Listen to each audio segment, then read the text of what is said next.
அடியேன் ராமானுஜதாசன். அனைவருக்கும் வணக்கம். இன்னைக்கு நாம பெரியாழ்வார் திருமொழியில 3ஆம் பத்து 4ஆம் திருமொழி பார்க்கலாமா?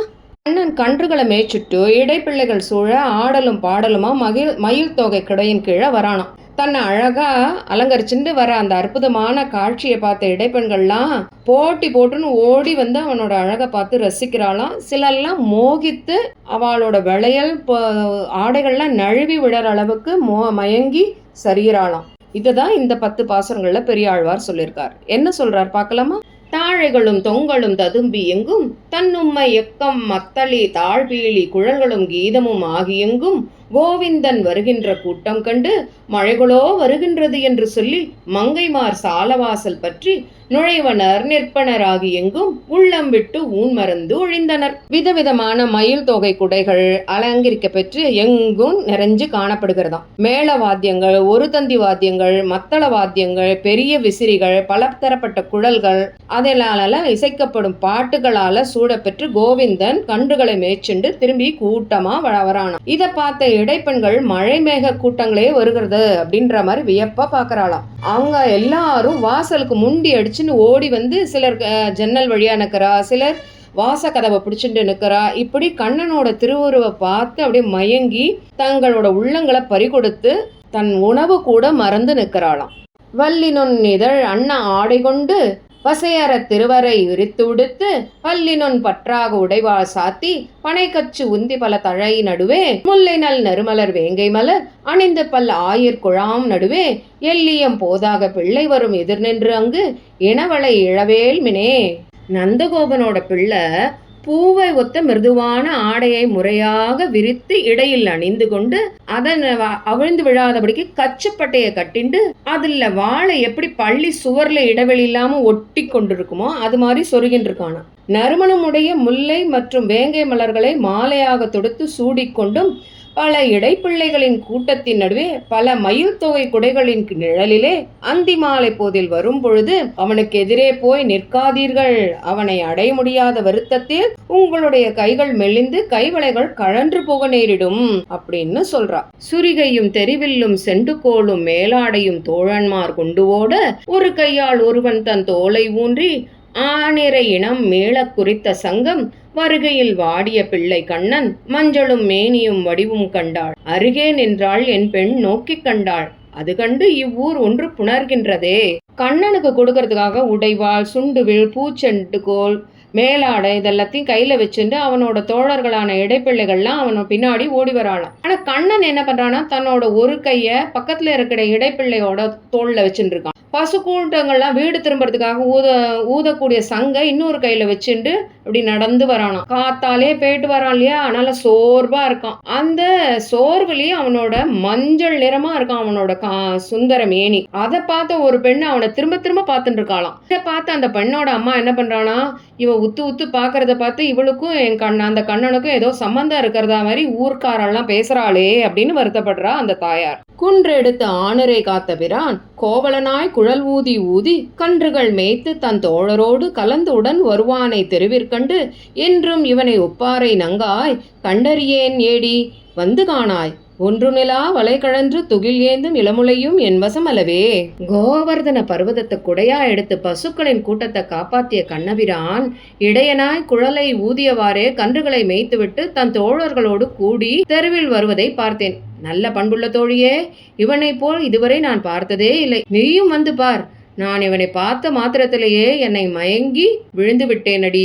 சுற்றி நின்று ஆயர் தழைகள் இட சுருள் பங்கி நேத்திரத்தால் அணிந்து பற்றி நின்று ஆயர் கடைத்தலையே பாடவும் ஆடக்கண்டேன். அன்றிப்பின் மற்றொருவருக்கு என்னை பேசலொட்டேன். மாலிருஞ்சோலையும் ஆயர்கல்லால் கொற்றவனுக்கு இவளாம் என்று எண்ணி கொடுமேன்கள் கொடியராகி கோழம்பமே.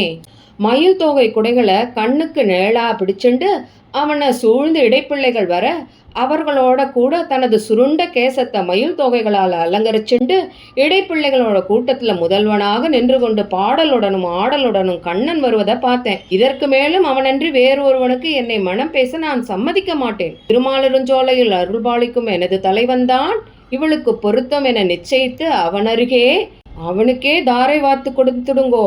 அப்படி இல்லைன்னா பெற்றோர்களான உங்களுக்கு மிகுந்த மனக்குழப்பம் உண்டாகும். சிந்தூரம் இலங்க தன் திருநெற்றி மேல் திருந்திய கோரம்பூம் திருக்குழலும் அந்தரம் முழவ தன் தழை காவின் கீழ் வரும் ஆயரோடு உடன் வளைகோள் வீச அந்த முன்றில்லாத ஆயப்பிள்ளை அறிந்து அறிந்து இவ்வீதி போகுமாயில் பந்து கொண்டான் என்று வளைத்து வைத்து பவழவாய் முறுவலும் காண்போம் தோழி.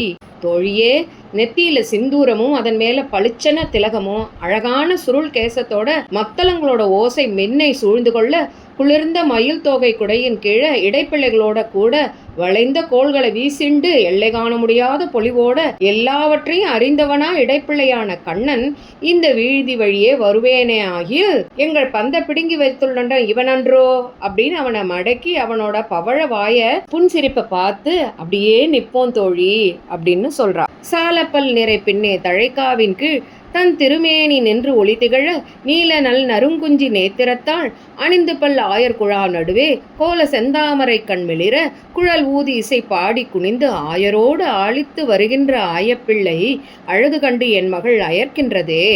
நீல திருமேனி ஜோதியுடன் விளங்க நல்ல நறுமணத்துடன் கூடிய கருத்த நீண்ட சுருள் முடியை மயில் தோகை கண்கள் அலங்கரிக்க பல இடையர்கள் கூட்டத்தின் நடுவே சிவப்பு தாமரைப்பூ போல் கண்கள் காந்தியுடன் திகழ குழலை ஊதிக்கொண்டும் பாடியும் ஆடியும் இடையர்களோடு குதூகலத்துடன் வருகின்ற இடைசிறுவன் கண்ணனின் அழகை என் மகள் பார்த்தவுடன் புத்தி பேதலித்து நிற்கிறாள். சிந்தூர பொடி கொண்டு சென்னி அப்பி திருநாமமிட்டு அங்கு ஓர் இளையன் தன்னால் அந்தரமின்றி தன் நெறிப்பங்கியை அழகிய நேத்திரத்தால் அணிந்து ஈந்திரன் போல் வரும் ஆயப்பிள்ளை எதிர் நின்று அங்கு இணைவளை இயழவேல் என்ன சந்தியில் நின்று கண்டீர் நங்கை தன் துகளோடு சரிவளை கழல்கின்றதே. சிந்தூரப்புடைய தன் முடியில பூசிண்டு நெற்றியில ஒரு இலையினால் நாமம் சாத்தி கொண்டு அடர்ந்த திருமுடிய இறுக்கமா மயில் தோகை கண்களினால் அலங்கரிச்சு கொண்டு தேவேந்திரனை போல வருகின்ற இடைப்பிள்ளை கண்ணனுக்கு எதிராக போய் நின்று கைவளைகளை இழக்காதே என்று என் மகளிடம் கூறவும் அவள் அதை கேளாமல் அவன் வரும் பாதையில் நின்றதும் அவளது ஆடையும் வளையல்களும் கழன்று நழுவியதே. வலங்காதில் மேல் தோன்றி பூ அணிந்து மல்லிகை வனமாலை மொவ்வல் மாலை சிலங்காரத்தால் குழல் தாழ விட்டு தீங்குழல் வாய்மடுத்து ஊதி ஊதி அலங்காரத்தால் வரும் ஆயப்பிள்ளை அழகு கண்டு என் மகள் ஆசைப்பட்டு விலங்கி நில்லாது எதிர் நின்று கண்டீர் ஒவ்வொல் வளை கழன்று மெய் மெளிர்கின்றதே.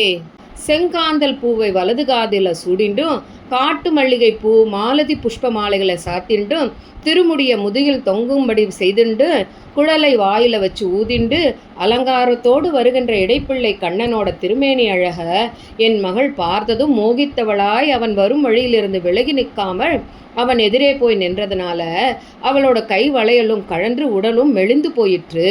விண்ணின் மீது அமரர்கள் விரும்பி தொழ மிரைத்து ஆயர்பாடியில் வீதியூடே கண்ணன் காளிப்பின்னே எழுந்தருளக்கண்டு இலாய் கண்ணிமார் காமுற்ற வண்ணம் வண்டு அமர் பொழில் புதுவையர்கோன் விட்டு சித்தன் சொன்ன மாலை பத்தும் பண் இன்பம் வர பாடும் பத்தர் உள்ளார் பரமான வைகுந்தம் நன்னுவரே.